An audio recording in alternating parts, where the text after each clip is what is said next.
5, but it's rather lovely that they've got the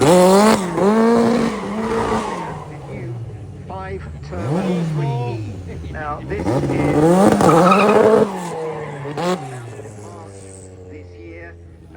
With a one, they're celebrating their 2024 Constructors Championship. We're looking set to do the double by the end of this year as well.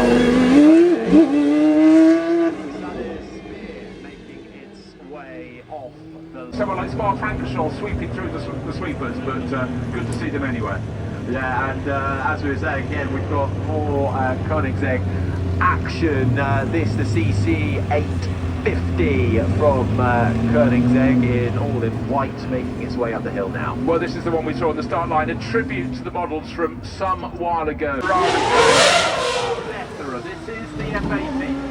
Historic. This is the first time in public, about once a decade since the 1980s with the F40. They go up another 10, the 50, the 60, the 70, but this really has design that harks back to my eye to sort of the 653, but it's far, far more than that, Harry, isn't it? In its camouflage, we can see it, you can see it, it's the Zenvo Aurora Tour, brand new, built in Denmark, more of everything than you could possibly require, but it's a great encompassment. It's going to have a gradual start, but again, we're being treated to these global debuts. New here at the Festival of Speed, 6 litres naturally aspirated V12 with that long tail body, with the active aero, the splitter with the stabilising fin in the middle as well.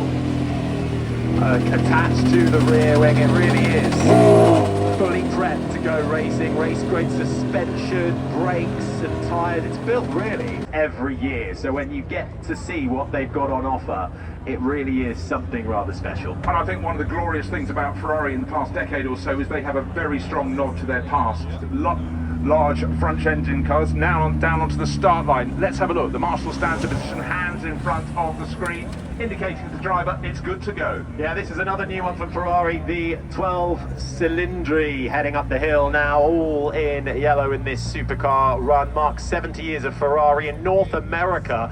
Front engine 6.5 litre naturally aspirated V12. This is for Goodwood, hand in hand on the map globally this weekend. Celebrating Ferrari's 80th anniversary, positioned as the successor to the LaFerrari 3-litre twin-turbo V6 with a hybrid system as well. It really is one of the most popular places here. Yeah, particularly on the Thursday here at the Goodwood Festival of Speed. But what you never know with cars like this, like in the racing world, was this finished last night? You know, you always have a target, and that target is coming. It's in the diary. You cannot miss your and then build the supercar off that. And very, very dynamic. And quite a few drivers coming up through those. But I love the change of pace you get on the supercar run. Not in terms of speed of the car, but just the imagery. Because we're suddenly going from Praga, which is extreme, to Bentley, which is luxury as well as performance. Yeah, the Bentley Baccarat making its way up the hill in that beautiful Bentley green, pays homage to, of course, the racing years. On circuits like the Nürburgring Nordschleife, they absolutely know what they're doing, and it looks fantastic, sounds fantastic, and you can't miss it in that bright red livery. No, with that kit on board as well, enhanced brake components, improve the cooling of the car, the feel of it, and the durability. Talk of running kits though, this is another Porsche 911G. Rolls-Royce ever, and that's comes as no surprise when you see the pace with which it passes Goodwood House. It is an exquisite design, and you know what, in many ways it almost has echoes of their great cars from the 1950s as well, with that coupe body shape. It certainly does. 23-inch black badge wheels. Maybe more expensive, but maybe just about a bit quicker, and that is what it's all about, going faster. That's the sound of a McLaren 765L. You can see it's more of their slightly bigger versions of an MG waiting to launch itself off the start line, and we've got some exciting things coming up shortly from MG as well. And there you go, floors it. Pagani, they stand they just build exquisite cars. This is about as extreme as it can get. The Huayra are Evo Roadster. It's long, it's low, but it's that. With that first version, and there have been a whole bunch of them ever since, and we're seeing, I think it is 7, of these 3 series over the years, going from, as I say, 1975 right way up the hill. This from 2023, Lamborghini's first HP EV with a new to the different kits on board can transform what you've got underneath you.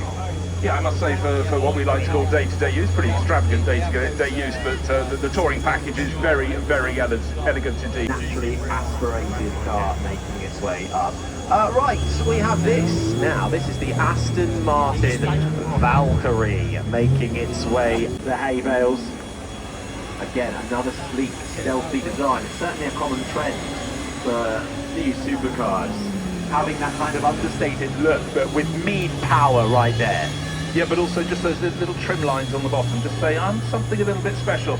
I'll tell you what, I think a lot of the real supercar fans need to just close their eyes and guess by the sound alone what One car on the road as that makes its way across the line, setting off now, really laying down the rubber and the smoke. If you can see it through the smoke, you will see the Aston Martin DB12 Volant, which is making its way in a lovely, what are we calling that, maroon? Would you go with a maroon colour or a burgundy? Or? I prefer burgundy. Yeah, makes me feel ready for lunch, but an exquisite shape, and over the decades of Aston Martin Volante body shape, there is no hanging around, and you certainly can't fit it in orange and grey. No, this one is the 750S Coupe, again, with that papaya, I think we've got to call it, haven't we? The McLaren papaya colour, celebrating 2020 at the rear.